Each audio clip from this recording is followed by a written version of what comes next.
Kirsty بول رہی تھی جبکہ میں اور بلال شاہ مبہوت سن رہے تھے۔ کرسٹی نے قہوے کی تازہ پیالیاں منگوائیں اور آتشدان کے انگاروں کو گھورتے ہوئے اپنی بات جاری رکھی۔ سرکس میں کام کرنے والوں سے کرسٹی کو جو اصل بات معلوم ہوئی وہ کچھ اس طرح تھی۔ موسیٰ جے پور کے ایک غریب شخص کا بیٹا تھا اور روزی کی تلاش میں در بدر بھٹک رہا تھا۔ اس دوران اس کی ملاقات راجہ نام کے ایک شخص سے ہوئی۔ راجہ نے ان دنوں ایک سرکس کی داغ بیل ڈالی تھی اور اچھے فنکاروں کی تلاش میں تھا۔ راجہ نے موسیٰ کو معمولی معاوضے پر ملازم رکھ لیا۔ موسیٰ سخت محنت سے کام کرنے لگا۔ شروع میں وہ چھوٹے موٹے مزاحیہ آئٹم کرتا تھا، پھر اس نے کچھ کرتب بھی سیکھ لیے اور بازیگروں کی نکالی کر کے تماشائیوں کو کہے لگانے پر مجبور کر دیا۔ راجہ کی ایک بہن بانو تھی، بہت ماڈرن اور شوخ۔ راجہ سے کئی برس چھوٹی تھی۔ وہ موسیٰ سے دل لگی کرتی رہتی۔ مذاق مذاق میں اس نے موسیٰ کو اپنی چاہت میں گرفتار کر لیا۔ وہ بے وقوف، اپنی اوقات سے بے خبر، بانو کی تیز ترار اداؤں کو دیکھتا اور اس کے مچلتے پھڑکتے جسم پر نگاہیں دوڑاتا اور چپکے ٹھنڈی سانسیں بھرتا۔ راجہ ایک لالچی شخص تھا۔ پیسہ کمانے کے لیے وہ کچھ بھی کر سکتا تھا۔ موسیٰ اس کے سرکس کے لیے بہت کارآمد تھا۔ جب اس نے دیکھا کہ وہ بانو میں دلچسپی لیتا ہے تو اس نے بے غیرت بھائی کا کردار ادا کرتے ہوئے اس کی غلط فہمی کو بڑھاوا دینے کی کوشش کی۔ وہ اشاروں کنایوں میں اسے سمجھانے لگا کہ اگر وہ خوب محنت سے کام کرے اور اپنا مقام بنائے تو یہ کوئی ناممکن بات نہیں کہ بانو کا ہاتھ اسے سونپ دیا جائے۔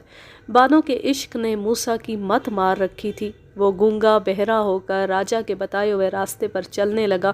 اس کی کمزوری سے فائدہ اٹھا کر راجہ نے اسے نت نئے کاموں پر اکسایا اور اپنے سرکس کو ترقی دینے کا کوئی موقع ہاتھ سے جانے نہ دیا۔ راجہ ہی کے کہنے پر کوتاہ قد موسیٰ نے پہلے رسے اور پھر تار پر چلنے کا کرتب سیکھا۔ وہ مزاحیہ انداز میں تار اور رسے پر چلتا اور لوگوں کو لوٹ پوٹ ہونے پر مجبور کر دیتا۔ قانونی طور پر جال کے بغیر بلندی پر کرتب دکھانا منع ہوتا ہے، لیکن ان دنوں بعض سرکس والے خاص شو کرتے تھے اور بھاری ٹکٹ لے کر تماشائیوں کو بغیر جال کے کرتب دکھاتے تھے۔ یہ خطرناک کام نجی محفلوں میں بھی کیا جاتا تھا۔ اپنی تجوری آباد کرنے کے لیے راجہ نے موسیٰ کو ایسے کرتبوں کے لیے بھی آمادہ کر لیا۔ وہ بیچارہ اپنی تمناؤں کا مارا موت کے اس رقص پر بھی تیار ہو گیا۔ زمین سے 20 فٹ کی بلندی پر بغیر جال کے آہنی تار پر کرتب دکھانا موت کا رقص ہی تو تھا۔ اپنی محبوبہ کے دل فریب حسن کو نگاہوں کے سامنے رکھ کر وہ زندگی اور موت کا یہ کھیل کھیلتا رہا۔ راجہ کا سرکس اب علاقے کا مشہور سرکس تھا اور اس کی تجوری میں نوٹوں کی ریل پیل تھی۔ وہ پاگل نہیں تھا کہ اپنی بہن کی شادی ایک 4 فٹ کے بونے سے کرتا۔ بہن بھی ایسی دیوانی نہیں تھی کہ ایک ٹھگنے مسخرے کو اپنی زندگی کا ساتھی بناتی۔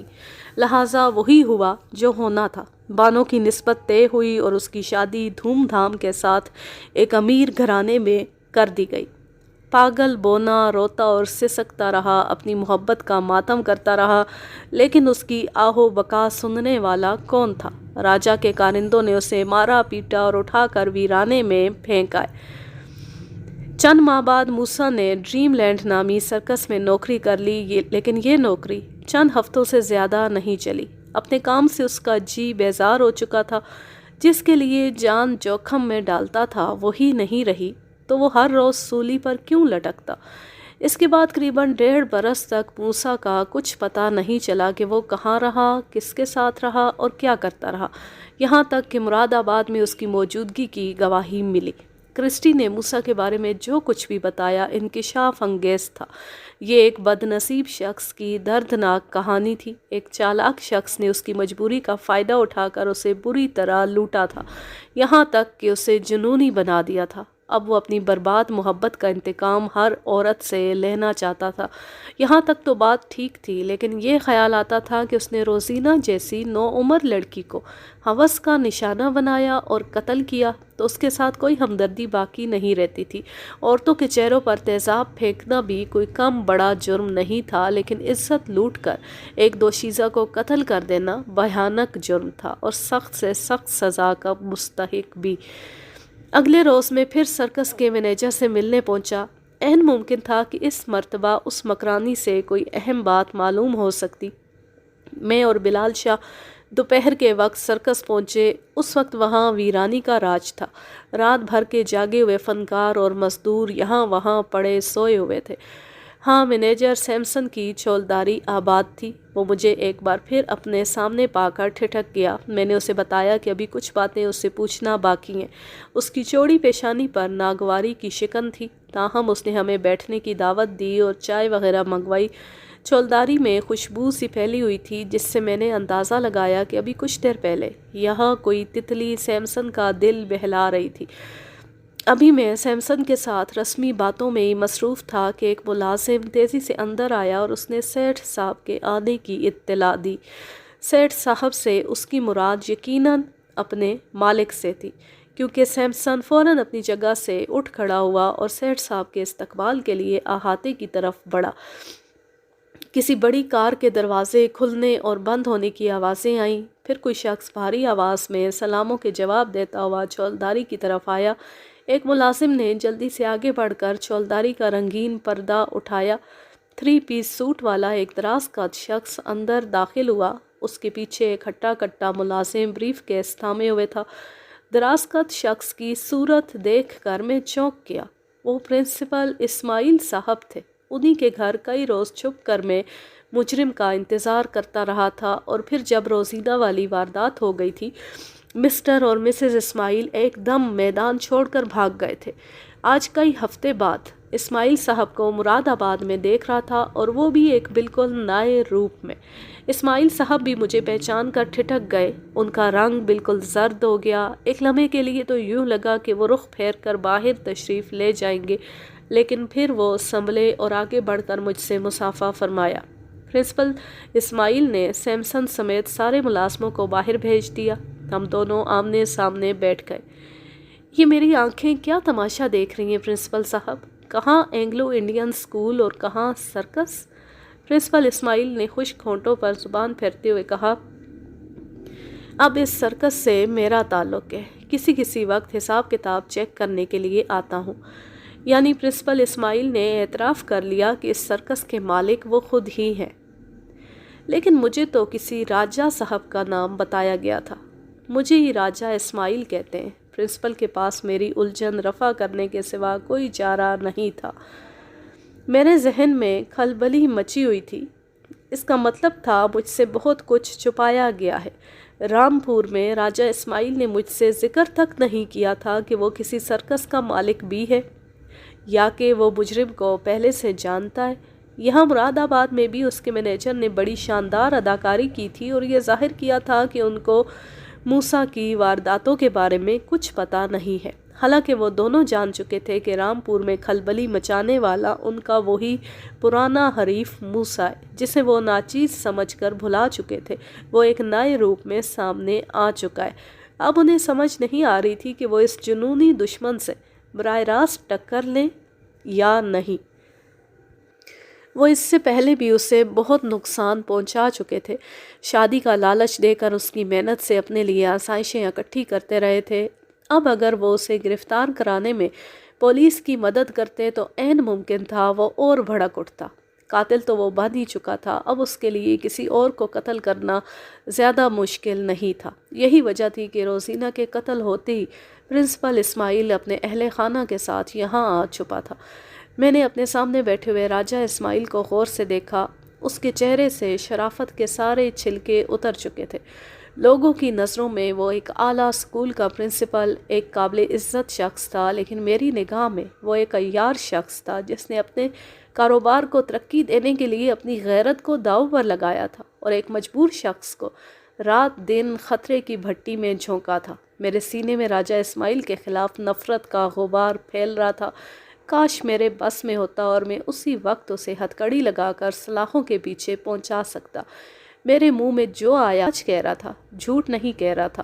میرا سچ سن کر راجہ اسماعیل پر گھڑوں پانی پڑ گیا۔ وہ بار بار اپنی صفائی پیش کرنے کی کوشش کر رہا تھا، لیکن بات نہیں بنتی تھی۔ میں نے فیصلہ کن لہجے میں کہا، راجہ صاحب، اگر موسیٰ قاتل بنا ہے تو اس میں تم بھی برابر کے حصے دار ہو۔ یاد رکھو، اگر مجھے کوئی موقع مل گیا تو تمہیں چھوڑوں گا نہیں، برابر کی سزا دلواؤں گا۔ ابھی ہم باتیں کر ہی رہے تھے کہ ایک کلرک نما گنجا شخص اندر داخل ہوا۔ اس نے سلام کر کے ایک کاغذ راجہ اسماعیل کی طرف بڑھا دیا۔ کیا ہے؟ جی، وہ استعفیٰ ہے، مس کرسٹی کا۔ کرسٹی کا نام سن کر میں چونک گیا۔ راجہ اسماعیل نے اینک لگا کر ایک طائرانہ نظر کاغذ پر ڈالی، پھر اسے لاپرواہی سے سیمسن کے کاغذوں پر رکھ دیا۔ میں نے فیصلہ کیا کہ اب مجھے زیادہ دیر یہاں نہیں رکنا چاہیے۔ کرسٹی یہاں سے جانے کے لیے پر تول رہی تھی۔ وہ اب غائب ہوتی تو پھر نہ جانے کب ملتی۔ وہ اس کہانی کا ایک اہم کردار تھی اور مجھے یقین تھا کہ اس سے مجھے اور بھی بہت کچھ معلوم ہوگا۔ ٹھیک 1 گھنٹے بعد میں بلال شاہ کے ساتھ ایک دفعہ پھر کرسٹی کے دروازے پر دستک دے رہا تھا۔ ساری رات قہوہ پی پی کر بلال شاہ کے دماغ کو خشکی چڑھی ہوئی تھی۔ کہہ رہا تھا کہ ایک رات میں نے اتنا قہوہ پی لیا کہ 2-2.5 مہینے تک نیند پاس بھی نہیں پھٹکے گی۔ لیکن جب ہم اندر داخل ہوئے تو بلال شاہ ایک خالی بستر پر یوں گرا جیسے اب قیامت سے پہلے نہیں اٹھے گا۔ ایک طرح سے یہ اچھا ہی تھا، اب میں کھل کر کرسٹی سے باتیں کر سکتا تھا۔ میں نے ادھیڑ عمر عورت سے پوچھا کہ کرسٹی کدھر ہے؟ اس نے گلابی اردو میں بتایا کہ وہ ساتھ والے کمرے میں ہے اور آج کئی ماہ کے بعد پھر سگریٹ نوشی کر رہی ہے۔ میں ساتھ والے کمرے میں پہنچا تو وہ شب خوابی کا لباس پہنے دری پر بیٹھی تھی۔ سنہری بال منتشر تھے اور کمرے میں سگریٹ کا دھواں بھرا ہوا تھا۔ وہ مجھے کل سے اکھڑی اکھڑی نظر آئی تھی اور آج تو اس کا موڈ کچھ زیادہ ہی خراب تھا۔ میرا دل کہہ رہا تھا کہ وہ ضرور کسی شدید الجھن میں گرفتار ہے۔ یہ الجھن کیا ہو سکتی تھی؟ کرسٹی، مجھے معلوم ہوا ہے کہ آپ نے سرکس کی ملازمت چھوڑ دی ہے۔ ہاں، بس دل بھر سا گیا یہاں سے۔ کیوں؟ ایسی کیا بات ہو گئی ہے ایک دم؟ بس ہم نے ایک ارادہ کیا ہے، وہ ارادہ پورا نہیں ہوا۔ ہمارا کوئی ارادہ بھی پورا نہیں ہوتا۔ ہم بڑا بدقسمت ہے مین۔ میں سمجھ گیا کہ کرسٹی کا اشارہ اپنے ماضی کی طرف ہے۔ جالندھر میں اس نے مجھے بتایا تھا کہ یکے بعد دیگرے اس کی 2 شادیاں ناکام ہوئی ہیں۔ پہلے مرد نے اس سے بے وفائی کی اور دوسرے نے اس کی کمائی پر عیش کی اور مارا پیٹا۔ چھوٹی سی عمر میں ہی وہ سنگ دل زمانے کے کئی وار سہ چکی تھی۔ میں نے کہا، کیا بات ہے، میں نے آپ کو پہلے کبھی ایسے پریشان نہیں دیکھا۔ بات ہی کچھ ایسا ہے، ہم آپ کو کیا بتائیں، آپ حیران ہوئیں گا، جو بھی سنے گا حیران ہوئے گا، ہماری عقل پر ہنسے گا۔ میں نہیں سمجھتا کہ آپ نے کوئی ایسی بے وقوفی کی بات کی ہوگی۔ ویسے آپ نہ بتانا چاہیں تو یہ آپ کی مرضی ہے۔ وہ عجیب سے انداز میں کہنے لگی، ہم نے اس کیس میں کوئی بھی بات آپ سے نہیں چھپایا تھا، آج بھی نہیں چھپائے گا۔ ہم آپ پر بھروسہ کرتا ہے۔ پھر مختصر تمہید کے بعد اس نے اپنا دل کھول کر میرے سامنے رکھ دیا۔ اس نے جو بات بتائی وہ ایک انگریز لڑکی ہی بتا سکتی تھی اور کرسٹی جیسی لڑکی ہی بتا سکتی تھی۔ اس کی باتوں سے پتہ چلا کہ موسیٰ کو دیکھنے کے بعد اور اس کے حالات زندگی جاننے کے بعد وہ ایک اہم فیصلہ کر چکی تھی۔ اس نے سوچا تھا کہ وہ ایسا کام کرے گی جو سب کو حیران کر دے گا۔ وہ موسیٰ کے دل میں پلنے والی عورت کی خواہش پوری کر دے گی، وہ اس سے شادی کر لے گی۔ سرکس میں رہ کر جوں جوں اسے موسیٰ کے بارے میں زیادہ پتہ چلتا گیا، اس کا ارادہ پختہ ہوتا گیا۔ وہ اس کے زخمی دل پر مرہم رکھنے کے لیے دل و جان سے تیار ہو گئی۔ اس نے عزم کیا کہ وہ موسیٰ کو ڈھونڈے گی، اس سے ملے گی اور اس کی زندگی کو سنبھالا دینے کی پوری کوشش کرے گی۔ وہ جانتی تھی کہ موسیٰ بار بار قانون کو اپنے ہاتھ میں لے رہا ہے۔ اس نے کئی عورتوں کے چہرے اپنے غضب کے چھینٹوں سے داغدار کر دیے ہیں، لیکن وہ یہ بھی جانتی تھی کہ ایسا کیوں ہو رہا ہے۔ ایک بے وفا لڑکی کے بے پردہ حسن نے اسے ورغلا کر راستے سے بھٹکایا تھا اب وہ کسی عورت کا حسن عیاں دیکھنا نہیں چاہتا تھا۔ بے پردہ خوبصورتی اسے زہر لگتی تھی اور وہ اسے ڈھانپنے کے لیے بے قرار ہو جاتا تھا۔ یہ بات بالکل ظاہر تھی کہ وہ ایک غلط کام کر رہا ہے، لیکن پھر وہ اس غلط کام میں حد سے گزر گیا۔ چہرے داغدار کرتے کرتے اس نے ایک عزت داغدار کر دی، بلکہ قاتل بن گیا۔ کرسٹی نے اپنے ذہن میں جو منصوبہ بنایا تھا وہ دھڑام سے نیچے آ گرا۔ عزت کا لٹیرا اور قاتل بننے کے بعد موسیٰ اس کے لیے کسی طور پر قابل قبول نہیں رہا تھا۔ اب وہ اپنی پچھلی سوچ پر شرمندہ تھی کہ اپنے ذہن میں کیسے فضول خیالوں کی پرورش کرتی رہی۔ اب اسے موسیٰ سے کسی طرح کا کوئی سروکار نہیں تھا۔ وہ خود کو اس معاملے سے بالکل الگ کر لینا چاہتی تھی۔ عین ممکن تھا کہ وہ 1-2 ماہ میں واپس ولایت ہی چلی جاتی۔ کرسٹی کی پوری روداد سن کر میں بہت متاثر ہوا۔ اس نے جو سوچا تھا وہ کسی مقامی لڑکی کو سوچنے کی توفیق نہیں ہوئی تھی، ہو ہی نہیں سکتی تھی۔ بغیر کسی بہت بڑے دباؤ یا لالچ کے ایک 4 فٹ کے شخص سے شادی کرنا کس لڑکی کو منظور ہوتا؟ لیکن کرسٹی کو یہ منظور ہوا تھا۔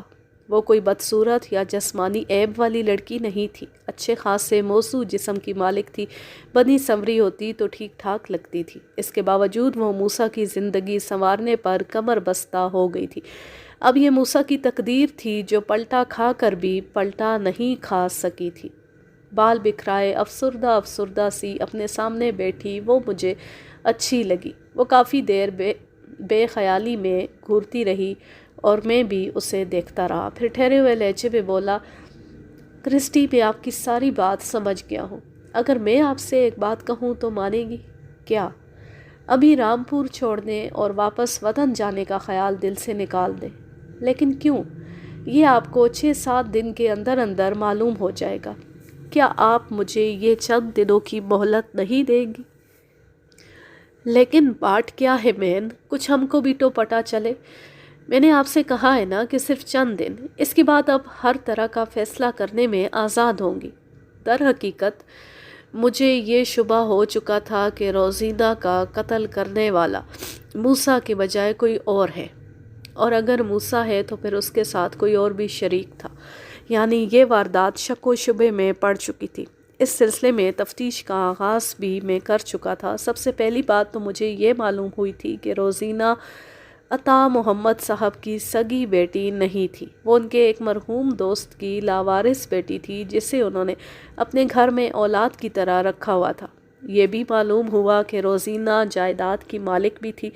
سب سے اہم بات ذہن میں یہ آتی تھی کہ ایک 4 فٹ کے معمولی شخص نے کس طرح ایک جوان جہان لڑکی پر قابو پایا، زبردستی اس کے ہاتھ پاؤں باندھے، اس کے منہ میں کپڑا ٹھونسا اور اس تمام کارروائی کے دوران اسے چیخنے تک نہیں دیا، پھر پوری قوت سے اس کے سینے میں خنجر گھونپا اور بھاگ نکلا۔ دیہان خود بخود اس پراسرار شخص کی طرف جاتا تھا جو موقع سے فرار ہوا تھا، اور فرار ہوتے وقت اس نے مجھ پر چھری سے حملہ کرنے کی کوشش بھی کی تھی۔ فوری طور پر ذہن میں یہ خیال آتا تھا کہ وہ شخص موسیٰ کا ساتھی تھا۔ دونوں نے مل کر لڑکی پر قابو پایا اور اسے قتل کیا۔ لیکن یہاں یہ سوال پیدا ہوتا تھا کہ اگر وہ موسیٰ کا ساتھی تھا تو پھر اس کے ساتھ ہی فرار کیوں نہیں ہو گیا اور واردات کے بعد بھی گھر میں چھپا کیوں رہا؟ دوسری اہم بات یہ تھی کہ مقتولہ کے بھائی رضوان نے اپنے بیان میں اس شخص کا ذکر تک نہیں کیا۔ نہ وہ شخص گھر میں موسیٰ کے ساتھ نظر آیا اور نہ فرار ہوتے وقت اس کے ساتھ تھا۔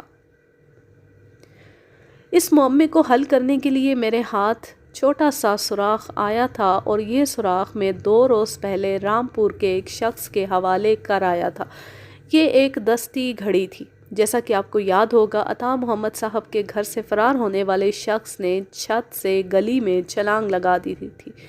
وہ کافی بلندی سے گرا تھا، یقیناً اسے چوٹ بھی آئی ہوگی۔ اس کی گھڑی کا چین ٹوٹ گیا تھا اور وہ گلی ہی میں پڑی رہ گئی تھی۔ بعد میں یہ گھڑی میں نے اپنی تحویل میں لے لی۔ اس گھڑی کی پشت پر ایک چھوٹی سی چٹ لگی ہوئی تھی۔ بعض گھڑی ساز اپنی مرمت کی ہوئی گھڑی پر ایسی چٹ چسپاں کر دیتے۔ عموماً اس چٹ پر مرمت کی تاریخ لکھ دی جاتی ہے یا گھڑی کے مالک کا نام درج ہوتا ہے۔ مفرور شخص کی گھڑی پر 2 لفظ لکھے تھے، سراج اور پارسی چوک۔ یعنی یہ سراج نامی شخص کی گھڑی تھی جو پارسی چوک میں رہتا تھا۔ میں یاد دلاتا چلوں کہ پارسی چوک اسی محلے کا نام ہے جہاں شوقی خاں اور اس کا بدمعاش بھتیجا نکے خاں رہتے تھے۔ میں 2 روز پہلے پارسی چوک گیا تھا اور یہ گھڑی شوقی خان کے حوالے کر آیا تھا۔ میں نے شوقی خان سے کہا تھا کہ یہ تمہارے ہی محلے کے کسی شخص کی گھڑی ہے، پتہ چلاؤ یہ کون ہے۔ شوقی خان اس سراج نامی شخص کو پہچان گیا تھا۔ وہ فوراً میرے ساتھ سراج کے گھر پہنچا، لیکن معلوم ہوا کہ وہ 1 ہفتہ پہلے گھر چھوڑ کر جا چکا ہے۔ شوقی خان نے مجھ سے وعدہ کیا تھا کہ 1-2 روز میں وہ سراج کا کھوج لگا کر مجھے بتا دے گا۔ کرسٹی کے پاس سے اٹھ کر میں نے بلال شاہ کو جگایا اور فوراً رامپور کا رخ کیا۔ بصریہ کار ہم 1 گھنٹے میں رامپور واپس پہنچ گئے۔ تھانے کا ایک چکر لگا کر میں نے سیدھا پارسی چوک کا رخ کیا۔ شوقی خان اپنے ڈیرے پر ہی موجود تھا۔ میں نے اسے باہر جیپ میں بلا لیا۔ بولا، صاحب بہادر، آپ نے خواہ مخواہ تکلیف کی، مجھے کوئی اطلاع ملتی تو خود ہی آپ کو پہنچا دیتا، یعنی ابھی تک کوئی اطلاع نہیں؟ وہ نفی میں سر ہلانے لگا۔ میں نے اس کی آنکھوں میں جھانکتے ہوئے کہا، دیکھو شوقی خان، مجھ سے کوئی ہیر پھیر نہ کرنا۔ اگر اس شخص سراج سے تمہارا کوئی تعلق واسطہ ہے تو درمیان سے نکل جاؤ، میں خود اسے ڈھونڈ لوں گا۔ وہ گردن کی رگیں پھلا کر بولا، صاحب بہادر، آج تک شریفوں کی زبانوں پر اعتبار کرتے آئے ہو، اب ایک بدمعاش کی زبان کا اعتبار کر کے بھی دیکھ لو۔ میں نے جو کچھ کہا ہے وہ 16 آنے صحیح ہے۔ سراج سے میرا صرف اتنا تعلق ہے کہ وہ میرا محلے دار ہے، اور اگر اس نے کسی عورت پر ظلم کیا ہے تو پھر یہ تعلق بھی ختم ہی سمجھو۔ وہ جہاں اور جب بھی ملے گا میں اس کی گردن ناپ لوں گا، لیکن اس کا مطلب یہ نہیں کہ میں ہی اسے تلاش کروں گا، آپ بھی بڑے شوق سے ڈھونڈیں، مقصد تو اس کو پکڑنا ہی ہے نا۔ گھڑی کا کچھ پتہ چلا؟ ہاں جی، یہ سراج کی ہی گھڑی ہے، اس کی بیوی نے خود شناخت کی ہے۔ اور کچھ نہیں بتایا اس کی بیوی نے؟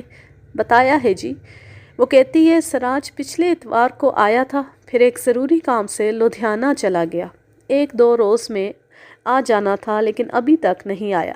میں نے اس کی ایک فوٹو بھی لے لی،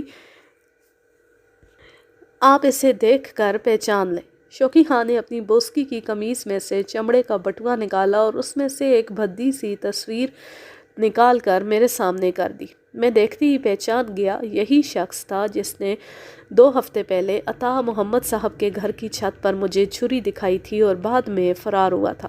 اب شک و شبے کی کوئی گنجائش نہیں رہی تھی۔ ہاں بھائی، یہی بندہ ہے، تم اس کا کھرا دبا لو تو سمجھو ہماری ایک بڑی مشکل آسان ہو جائے گی۔ بس جی، آپ بے فکر رہیں، یہ میرے محلے کا معاملہ ہے، یہ بندہ اگر انڈیا کا بارڈر پار نہیں کر گیا تو ہم سے بچ نہیں سکے گا۔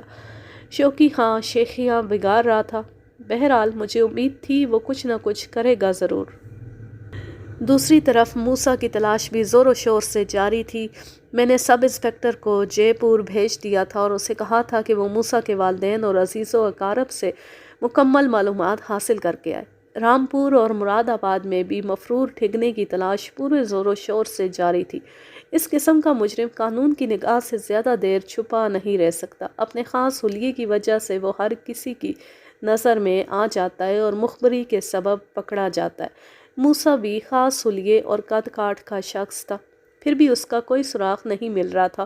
یوں لگتا تھا وہ کوئی چھلاوا ہے جو رات کے اندھیرے میں پرچھائی کی طرح نکلتا ہے اور غائب ہو جاتا ہے۔ علاقے میں بہت خوف و ہراس تھا اور لوگ محتاط تھے۔ شاید اس وجہ سے کوئی نئی واردات نہیں ہوئی تھی، لیکن یہ سکون تا دیر برقرار نہیں رہ سکتا تھا۔ رامپور کی پولیس پوری طرح ہوشیار تھی اور ہر طرف مخبروں کا جال سا بچھا دیا گیا تھا۔ ایک روز صبح سویرے شمائلہ اور مقتولہ روزینہ کے والد عطا محمد صاحب تھانے پہنچے۔ ان کے ساتھ ان کا بیٹا رضوان اور چھوٹا بھائی بھی تھا۔ جیسا کہ میں نے بتایا، عطا محمد صاحب ریلوے میں اعلیٰ آفیسر تھے، خاصے پڑھے لکھے اور خوشباش شخص تھے، لیکن گھر میں اوپر تلے ہونے والے 2 حادثات کے بعد وہ بے حد پسماندہ اور ملول نظر آتے تھے۔ انہوں نے بتایا کہ اس گھر میں رہنے کو دل نہیں چاہتا، لہٰذا وہ مکان بدل رہے ہیں۔ اگر تفتیش کے سلسلے میں ان کی ضرورت پڑے تو نئے پتے پر رابطہ قائم کیا جائے۔ وہ اس بات پر بھی رنجیدہ تھے کہ اتنے دن گزرنے کے باوجود پولیس ابھی تک مجرم کا سراغ نہیں لگا سکی۔ ان کے بیٹے رضوان نے شمائلہ اور پھر روزینہ کو اپنے سامنے تڑپتے سسکتے دیکھا تھا، لہٰذا اس کے ذہن پر کچھ زیادہ ہی اثر محسوس ہوتا تھا۔ بال پریشان، آنکھیں سرخ اور چہرے پر برہمی۔ اس نے تلخ لہجے میں کہا، انسپکٹر صاحب، ہم ہر صبح اس امید کے ساتھ اٹھتے ہیں کہ آج قاتل کی گرفتاری کی خبر سنیں گے، لیکن لگتا ہے اس کے گرفتار ہونے تک اور کئی گھروں میں رونا پیٹنا مچے گا۔ میں نے باپ بیٹے کو تسلی دی اور ان سے نیا ایڈریس لے کر انہیں رخصت کر دیا۔ 3-4 دن اور گزر گئے۔ سراج کا کچھ پتہ چلا اور نہ ہی موسیٰ کا۔ کوشش دونوں طرف جاری تھی۔ ایک روز دوپہر کے بعد شوقی خان تھانے آیا۔ اس کے ساتھ نوعمر بدماش نکے خان بھی تھا۔ حسب معمول اس نے لمبا سا کرتا پہنا ہوا تھا، سر پر تلے دار ٹوپی تھی اور وہ اکڑ اکڑ کر چل رہا تھا۔ شکر تھا کہ اس وقت بلال شاہ تھانے میں موجود نہیں تھا، ورنہ زبردست گڑبڑ ہو جاتی۔ نکے نے بلال شاہ کے ماتھے پر اینٹ ماری تھی اور وہ ابھی تک اس چوٹ کو بھولا نہیں تھا۔ شوقی خان نے کہا، آؤ صاحب بہادر، آپ کو ایک جگہ لے کر جانا ہے۔ میرے پوچھنے پر اس نے بتایا کہ اسٹیشن کے علاقے میں ایک بڑا پہنچا ہوا فقیر بیٹھا ہے۔ ہندو مسلم سکھ سب اس کو مانتے ہیں۔ لوٹا گھما کر فال نکالتا ہے اور ایسی نکالتا ہے کہ عقل دنگ رہ جاتی ہے۔ گمشدہ بندے کو چٹکی بجاتے ڈھونڈتا ہے۔ پولیس افسر تک اس کو مانتے ہیں۔ میں نے کہا، لیکن میں ایسے لوٹے گھمانے والوں کو نہیں مانتا۔ لوٹے گھمانے سے مجرم مل جاتے تو پولیس کا محکمہ بنانے کی ضرورت ہی نہ رہتی۔ صاحب بہادر، ایک مرتبہ ہم جاہلوں کی بات مان کر بھی دیکھ لیں۔ میں یقین دلاتا ہوں اس کے پاس جا کر ہم گھاٹے میں نہیں رہیں گے۔ بندے کا پتہ اس نے نہ بتایا تو اتنا ضرور بتا دے گا کہ کہاں سے اس کا سراغ مل سکتا ہے۔ کل میں اس کے پاس سے ہو کر آیا ہوں۔ کہہ رہا تھا بندہ رامپور میں نہیں ہے، مراد آباد میں بھی نہیں ہے۔ اس کا کوئی رشتہ دار ہے جس کا نام الف سے شروع ہوتا ہے، اس کے پاس ٹھہرا ہوا ہے۔ اگر وہ 3 روز تک مل نہ گیا تو پھر اس کا ملنا مشکل ہو جائے گا۔ ایسی باتیں تو ہر لوٹے گھمانے والا بتاتا ہے۔ اس نے خاص بات کون سی بتائی ہے؟ خاص بات بھی بتائے گا، نہ بتائے گا تو میں پوچھوں گا اس سے، مجھ سے بھاگ کر کہاں جائے گا؟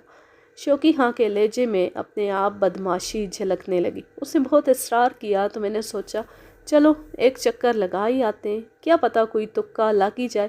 تھانے سے باہر نکلتے ہی ایک تانگا مل گیا۔ ہم سوار ہو کر اسٹیشن کی طرف چل دیے۔ نکے خان بھی ساتھ تھا۔ میں نے اسے چڑھانے کے لیے کہا، نکے خان، تم نے ابھی تک میرے سوال کا جواب نہیں دیا۔ کیا تم نے واقعی بھرے بازار میں رجنی سے کہا تھا کتھے جا رہے ہو سونیو، حسن دی خیر تے پاؤ؟ اس کے چہرے پر سرخی پھیل گئی۔ کرخت لہجے میں بولا، مجھے نہیں پتا جی۔ اس میں شرمانے والی کیا بات ہے؟ جوان ایسی باتیں کرتے ہیں اور تم ماشاءاللہ جوان ہو۔ اس کا کچھ غصہ ٹھنڈا پڑا، کہنے لگا، صاحب بہادر، بد سے بدنام برا ہوتا ہے۔ زمانہ چھوٹی سی بات کا بتنگڑ بنا لیتا ہے۔ سنی سنائی باتوں پر یقین نہ کیا کریں آپ۔ ہر بندے کا 100 سجن 100 دشمن۔ وہ اپنی عمر سے بہت بڑی بڑی باتیں کرتا تھا۔ لگتا تھا روزمرہ بول چال کے سارے محاورے اسے رٹے ہوئے۔ بس یہ سمجھیں کہ یہ اپنی طرز کا عجیب بچہ تھا۔ اس کی ٹہکے دار باتیں سنتے ہوئے ہم اسٹیشن کے علاقے میں پہنچے اور چند تنگ سڑکوں سے گزر کر ہمارا تانگا پیپل کے ایک بڑے درخت کے پاس جا رکا۔ یہاں پہنچ کر شوقی ہاں کچھ حیران نظر آنے لگا۔ اس نے تانگے سے اتر کر چند مقامی افراد سے سوال جواب کیے، پھر پریشان سا تانگے میں واپس آ گیا۔ میں نے پوچھا، کیا بات ہے؟ کدھر ہے فقیر؟ اسے تو کل ایک ریڑھے نے ٹکر مار دی، بیچارہ سول اسپتال میں پڑا ہے، ایک ٹانگ چکنا چور ہو گئی ہے۔ میں نے سوچا چلو وقت ضائع ہونے سے بچا۔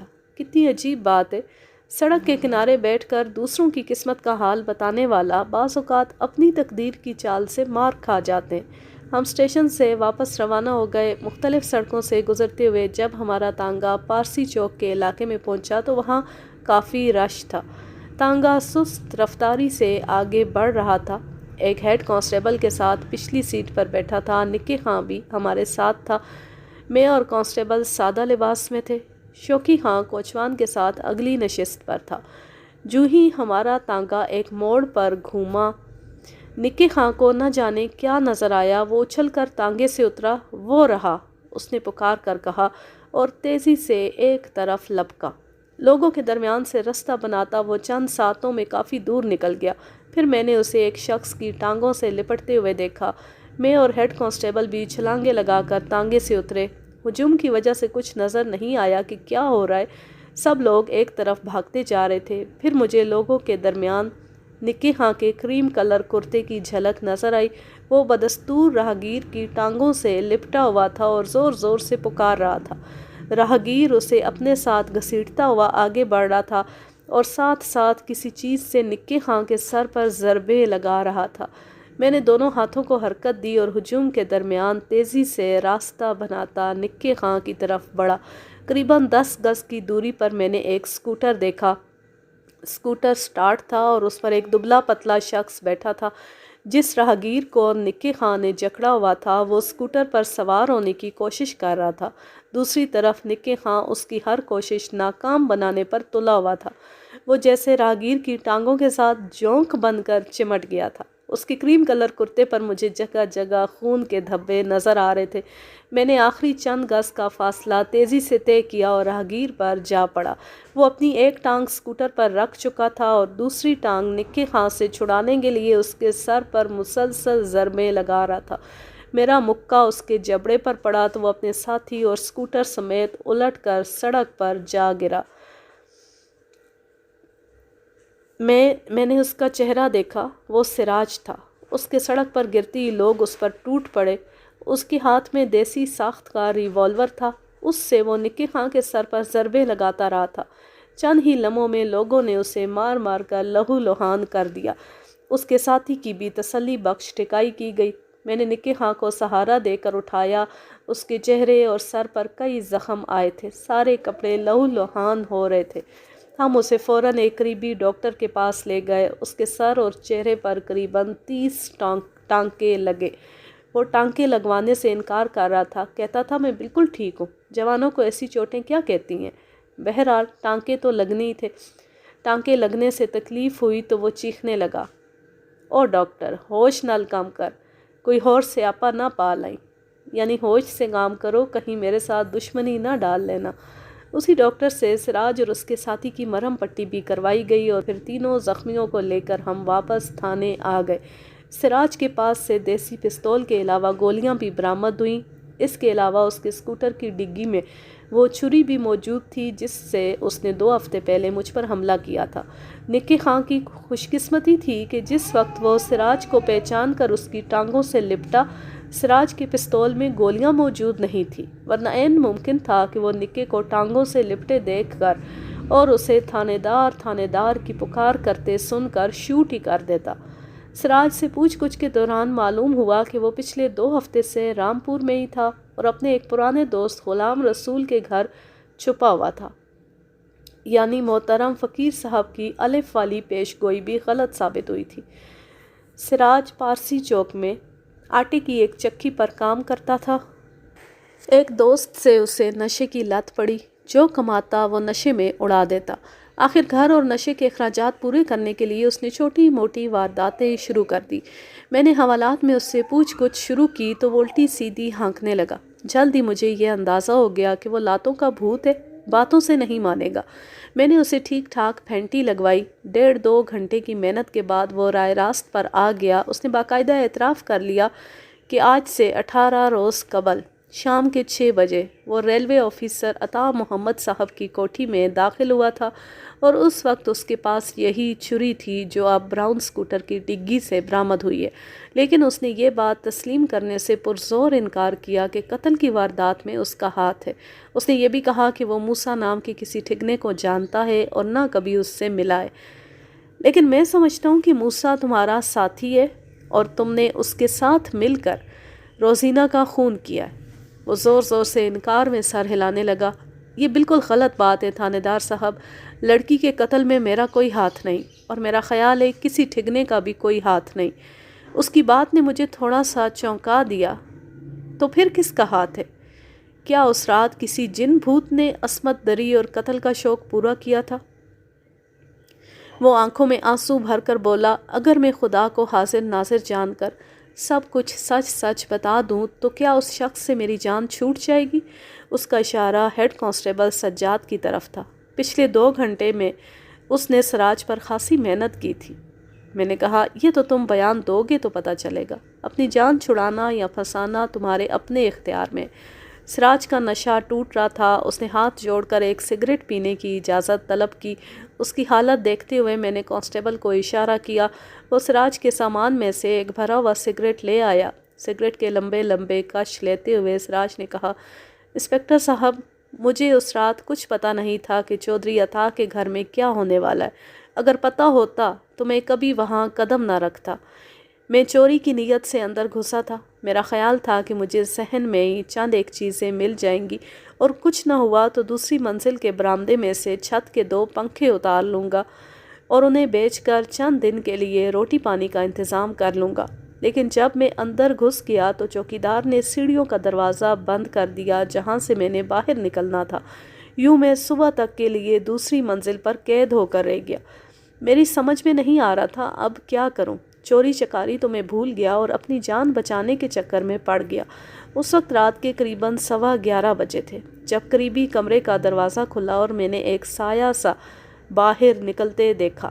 یہ وہی لڑکی تھی جس پر کچھ دیر بعد زیادتی کی گئی اور پھر قتل کر دیا گیا۔ لڑکی نے بے چینی کے ساتھ راہداری میں ایک چکر لگایا اور واپس چلی گئی۔ تھوڑی دیر بعد نچلی منزل کی سیڑھیوں سے کھٹ پٹ سنائی دی۔ کوئی بڑی احتیاط کے ساتھ اوپر آ رہا تھا۔ پھر ایک سایہ میرے قریب سے گزرا۔ اس کے ہاتھ میں بوتل سی تھی۔ میں نے ایک ستون کی اوٹ سے اس پر بھرپور نگاہ ڈالی اور پہچان لیا۔ وہ بڑی آہستگی سے چلتا ہوا لڑکی کے کمرے تک پہنچا اور انگلی کے ساتھ مدھم دستک دی۔ اندر سے لڑکی کی ڈری ہوئی آواز آئی، کون؟ لگتا تھا وہ دروازہ کھولنے میں ہچکچا رہی ہے۔ شاید وہ دروازہ نہ کھولتی تو قتل ہونے سے بچ جاتی، لیکن تھوڑی سی کشمکش کے بعد اس نے دروازہ کھول دیا۔ دستک دینے والا تیزی سے اندر داخل ہو گیا اور داخل ہوتے ہی اس نے کنڈی چڑھا دی۔ اس کے بعد قریباً 1.5 گھنٹے تک مجھے کمرے کے اندر سے کوئی آواز سنائی نہیں دی۔ بس کبھی کبھی مدھم سی کھٹ پٹ ہوتی تھی اور خاموشی چھا جاتی تھی۔ میرے ذہن میں بالکل نہیں آیا کہ اندر ایک لڑکی کو تشدد کا نشانہ بنا کر قتل کیا جا رہا ہے۔ کوئی افراتفری محسوس ہوئی اور نہ چیخو پکار سنائی دی۔ قریباً 1:45 بجے کمرے کا دروازہ دوبارہ کھلا اور وہ سایہ تیزی سے چلتا ہوا نیچے چلا گیا۔ اس کے چند ہی لمحے بعد پورا گھر چیخو پکار سے گونج اٹھا۔ جب گھر میں سب لوگ جاگ گئے تو میرے نکلنے کا راستہ بالکل بند ہو گیا۔ میں نے خود کو برآمدے کے ایک تاریک کونے میں سیمنٹ کی جالی کے پیچھے چھپا لیا۔ میرا خیال تھا کہ صبح سے پہلے پہلے مجھے بھاگنے کا کوئی موقع مل جائے گا، لیکن وقت گزرنے کے ساتھ بھاگنا اور مشکل ہوتا گیا، یہاں تک کہ آپ کی نظر مجھ پر پڑ گئی اور مجھے اپنی جان بچانے کے لیے چھت پر سے کودنا پڑا۔ اسی روز شام کو میں نے عطا محمد صاحب کی نئی رہائش گاہ پر ان سے رابطہ قائم کیا۔ عطا صاحب، میں آپ کو ایک خوشخبری سنانے آ رہا ہوں، آپ کوٹھی پر ہی رہیے گا۔ فون سے فارغ ہو کر میں نے سراج کو اپنے ساتھ لیا اور عطا صاحب کی طرف روانہ ہو گیا۔ قریباً آدھے گھنٹے بعد ہم ان کی کوٹھی پہنچے۔ ایک دراز قد لڑکی لان میں ٹہل رہی تھی۔ اس کی گردن پر جبڑے کے قریب سفید نشان سا تھا۔ میں پہچان گیا، یہی عطا صاحب کی حقیقی بیٹی شمائلہ تھی۔ اس کی ٹھوڑی پر نظر آنے والا نشان تیزاب کا تھا۔ قدرت نے اس کا چہرہ مسخ ہونے سے بچا لیا تھا۔ گردن اور بازو کا کیا تھا؟ یہ حصے تو لباس میں چھپ جاتے ہیں۔ ہمیں دیکھتی ہی شمائلہ نے چادر سرکا کر گھونگھٹ سا نکال لیا۔ میں نے سوچا، کاش یہ گھونگھٹ پہلے ہی اس کے لباس کا حصہ ہوتا۔ عطا صاحب نے ہمیں خوش آمدید کہا اور ساتھ لے کر ڈرائنگ روم میں آ گئے۔ یہاں عطا صاحب کا چھوٹا بھائی اور بیٹا رضوان بھی موجود تھے۔ میں نے عطا صاحب کو بتایا کہ ہم روزینہ کے قاتل کے بالکل قریب پہنچ چکے ہیں، امید ہے آج ہی گرفتاری ہو جائے گی۔ رضوان نے کہا، انسپکٹر صاحب، ہمارا خیال تھا کہ آج آپ نے قاتل کو پکڑ لیا ہے، لیکن آپ تو آج بھی صرف آس دلانے ہی آئے ہیں۔ اتنا مایوس ہونے کی ضرورت نہیں، سمجھیں کہ قاتل کا نام پتہ میری جیب میں پڑا ہے، بس ہتھکڑیاں لگانے کی ضرورت ہے۔ آخر کون ہے وہ؟ رضوان نے قریباً چیختے ہوئے پوچھا۔ تم خود ہو، میں نے بڑے اطمینان سے اس کی آنکھوں میں جھانک کر جواب دیا۔ وہ جیسے اپنی نشست سے اچھل پڑا۔ یہی حال عطا صاحب کا بھی ہوا۔ بہرحال دونوں کے اچھلنے میں فرق تھا۔ عطا صاحب حیرت اور بے یقینی کے عالم میں اچھلے تھے، جبکہ رضوان پر دفتن خوف کا شدید حملہ ہوا تھا۔ ایک ہی لمحے میں اس کا رنگ خوف سے سیاہ پڑ گیا اور وہ کھلی آنکھوں سے میری طرف دیکھتا چلا گیا۔ میں نے صوفے سے ٹیک لگاتے ہوئے رضوان کے باپ سے کہا، مجھے افسوس ہے عطا صاحب، میری سنائی ہوئی خوشخبری میں آپ کے لیے غم کا دھچکا بھی ہے۔ آپ نے اپنے دوست کی بیٹی کو اپنی بیٹی بنایا تھا، کاش آپ اپنے بیٹے کو بھی اسے بہن سمجھنے پر آمادہ کر سکتے۔ آپ جانتے ہیں آپ کے بیٹے نے پہلے دن سے روزینہ کا وجود اس گھر میں قبول نہیں کیا تھا۔ یہ روزینہ سے شدید نفرت کرتا تھا۔ وقت گزرنے کے ساتھ ساتھ یہ نفرت انتقام کے خوفناک جذبے میں ڈھل چکی تھی۔ آخر 2 ہفتے پہلے یہ آتش فشاں پھٹ پڑا اور آپ کی منہ بولی بیٹی کو خاکستر کر گیا۔ عطا صاحب سکتے کی حالت میں بیٹھے تھے۔ لگتا تھا ان کے وہم و گمان میں بھی نہیں تھا کہ میرے منہ سے ایسی بات نکلے گی۔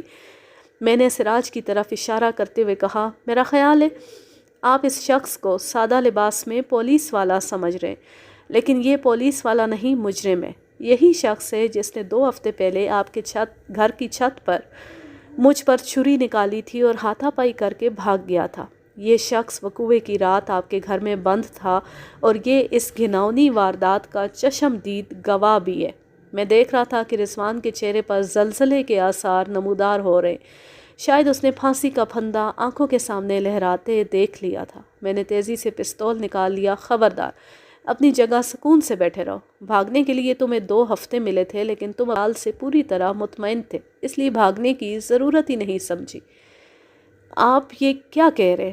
حقیقت بیان کر رہا ہوں۔ تم نے اپنے گناہ پر پردہ ڈالنے کے لیے تیزاب کا سہارا لیا۔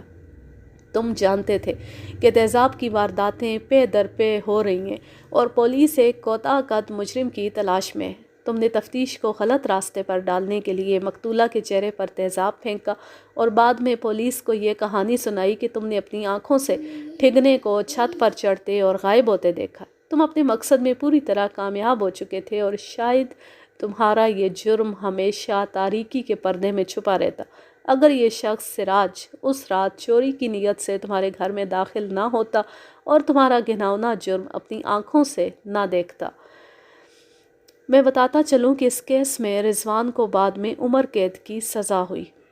دفتن چودھری عطا کے ہونٹوں سے آہ نکلی اور وہ بے ہوش ہو کر صوفے پر لڑک گئے۔ بہر طور میں نے ایک لمحے کے لیے بھی رضوان سے نظر نہیں ہٹائی۔ میں جانتا تھا وہ نکل بھاگنے کے لیے پر تول رہا ہے اور میری ایک لمحے کی غفلت اسے مجھ سے کوسوں دور لے جائے گی۔ وہ رات رضوان کو حوالات میں لے آئی۔ میرا عملہ رات 12 بجے رضوان کے ایک نہایت قریبی دوست کرامت کو بھی پکڑ لایا۔ کرامت ایک نازک مزاج لڑکا ثابت ہوا۔ اسے تھوڑی سی پھینٹی لگی تو وہ چیخنے چلانے لگا اور سب کچھ بتانے پر آمادہ ہو گیا۔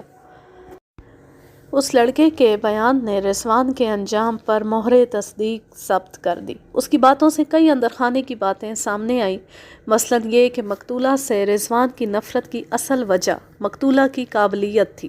وہ تعلیمی میدان میں اپنا لوہا منوا چکی تھی، جبکہ رضوان کا شمار شروع سے ہی نالائق طالب علموں میں ہوتا تھا۔ وقت کے ساتھ ساتھ اس نفرت نے کئی روپ بدلے اور آخر خوفناک انتقام کا روپ دھار گئی۔ وقوعے کی رات رضوان تیزاب کی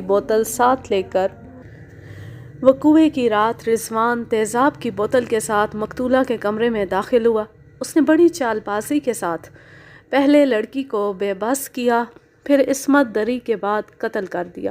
اس کام سے فارغ ہو کر اس نے ہر جگہ سے اپنی انگلیوں کے نشانات صاف کیے۔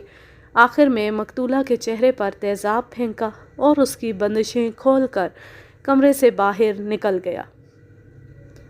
باہر آ کر اس نے پہلے اپنا حلیہ درست کیا اور پھر چیخو پکار شروع کر دی کہ کوئی گھر میں گھس آیا ہے۔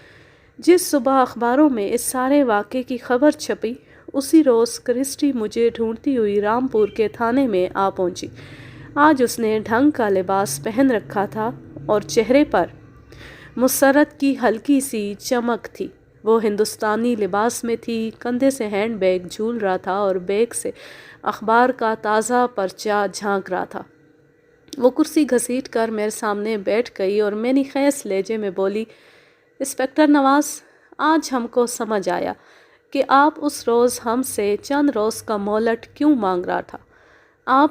آپ نے موسیٰ کو بے گناہ ثابت کرنا مانگا، یہی بات ہے نا؟ میں نے مسکرا کر کہا، ہاں، بات تو یہی تھی۔ اب پتہ نہیں میں کامیاب ہوا ہوں یا نہیں۔ وہ اخبار سامنے پھیلا کر بولی، اب اس میں شک کا کیا بات ہے؟